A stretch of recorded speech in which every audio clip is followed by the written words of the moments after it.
I'm Xavier, and I'm a therapist with Naya Clinics, and today I want to talk about relationships.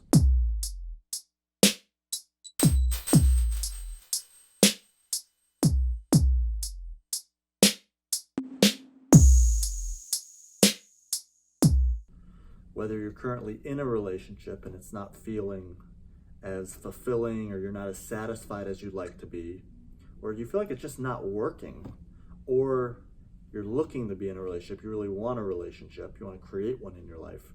These three contextual distinctions I'm going to give you today can help to transform the quality of your relationship. And today I'm going to focus more on intimate relationships with a significant other or spouse. However, these three principles, contextual distinctions, really can empower and grow any relationship. This could be a friendship with family, coworkers, in any domain of life. And one thing I've noticed in my own intimate relationships through the years is that the first 3, 6, 9 months, super exciting, exhilarating. You're getting to know the person and it feels fun, and there doesn't seem to be a lot of problems. And a lot of this is biochemistry. Our oxytocin is just flowing and we're really connecting with that other person. And in our culture, this is oftentimes called the honeymoon stage of the relationship. And while it's fun and exhilarating, I oftentimes talk to clients and people, and a year or two in, they get to this point where they say, is this all there is? Is it really worth it? It's just a lot of work. There's a lot of problems. And I help clients, and I really am passionate about working with couples and individuals to transform the qualities of their relationship and shift the context of them. And these three contextual distinctions I'm going to talk about today are a shift in paradigm. So what does this mean when I talk about context? Well, if you think about how people back in the 17 and 1800s traveled to the United States from Europe, they went by ship. They took a boat over here. It was an arduous, long journey on the sea, and it took a long time. Yes, they could speed it up if they took a lighter boat, or they had a better, I don't know, if you put a better motor on a boat, though back then they probably didn't even have motors, or they have bigger sails, you might speed up the time travel here.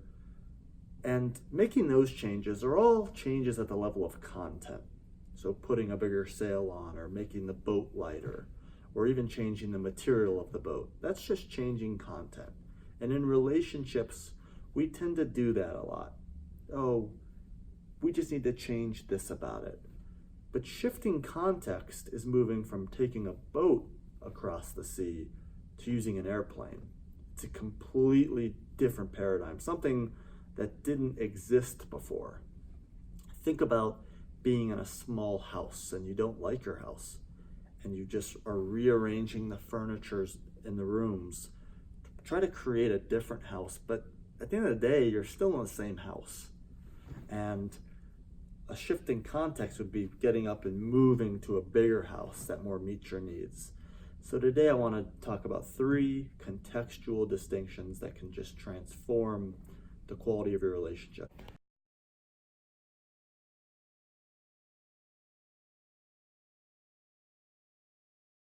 And the first shift in context in your relationship is shifting from a place of getting to giving. And what do I mean by this? Well, if I told you today it's a beautiful Sunday and there's this big outdoor mall behind me, that if I said you need to go over the mall and ask 100 people for money, and I need you to bring me back $50, but you can only bring back $50 if you get it from people. You have to literally ask them for money. How would you feel about doing that? I've asked this question to random friends and people, and they're like, oh, I wouldn't do it at all, or I'd be terrified, I'd be anxious. I'd feel this intense anxiety in my stomach, and it'd be miserable to ask and try to get money from these people. And so I said, yeah, that makes a lot of sense. And then I asked him, well, what if I had 10 envelopes for you with $1,000 in each envelope? So you had $10,000 in your pocket, and you had to go out and give it to random people in this outdoor mall who are shopping at the bookstore and at Target and all what's behind me. And you cannot keep the $10,000 for yourself. You have to give it away. People think about it and they're like, I love it. Yeah, it'd be exciting. I'd probably make new friends. People would be, giving me hugs. And they're even like, if someone said, no, I don't want the $1,000, I probably wouldn't feel hurt about being rejected either, because I'd be like, oh, okay, it's your loss. You don't want the $1,000? Fine. And so what this is really how we show up to a relationship. When we're really looking to get something, whether that's love or approval, acceptance, or whatever we're looking to get in a relationship, when we stand in that place, it's fearful. It's absolutely anxiety provoking, and it's self-focused. But when we're looking to give, like going out and giving the $1,000, we're not focused on ourselves. And it creates an attention and a focus that is free of fear. And it actually feels really good to contribute to someone else, to give. And like I said, even if you don't get the response you want, maybe you feel like they're putting you off or rejecting you, standing in this place doesn't make it feel like so much of a catastrophe. It's freer. It's a freer place to be, and it's a more fulfilling place, because we can only feel satisfied so much by focusing on ourselves. I believe one of our highest values as humans is contribution, and standing in this place of giving rather than getting in a relationship is a powerful posture to create a relationship from. It's something we need to bring ourselves back to daily and refocus. The second shift I want to focus on is about the way we conceptualize time. And I know so often we get into relationships because it's fun, it's exhilarating. We really like the person, we find the person really attractive, and we're focused on the here and now. And being in the present moment is really important. I'm not discounting that. However, when I get with couples in session and I ask them, what's your vision for the future? What do you guys see with each other 3, 5, 7 years down the road? Oftentimes they struggle. There's no long-term context. And a mentor of mine once told me, his name is John DeMartini. He's on all over YouTube, published several books, and this one thing he said to me is just fascinating, is more than just fascinating. It hit me when I was going through a relationship struggle. Was love isn't looking into your lover's eyes. It's looking in the same direction. And what I love so much about that is when you create a shared vision of the future with the person, there's more commitment, there's more buy-in. You take the relationship more serious. You feel closer and more connected.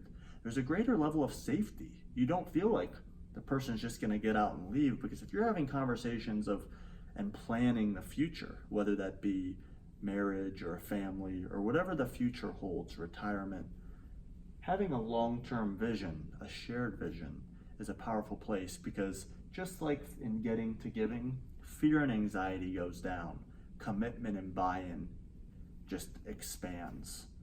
And so I would say the second contextual shift is something that oftentimes is off in relationships. It's just not present. So a great question to ask is, what do we want to create in the future? What would 3, 5, 7 years down the line look like? And when you can really create a shared vision with your partner and get certain about it and feel certain, it just expands and transforms the quality of relationships I've seen both in my own life and in my practice. And the third distinction, which I probably should have mentioned first, is know yourself. And this sounds trite and simple. And what I mean by this is getting really clear on your values.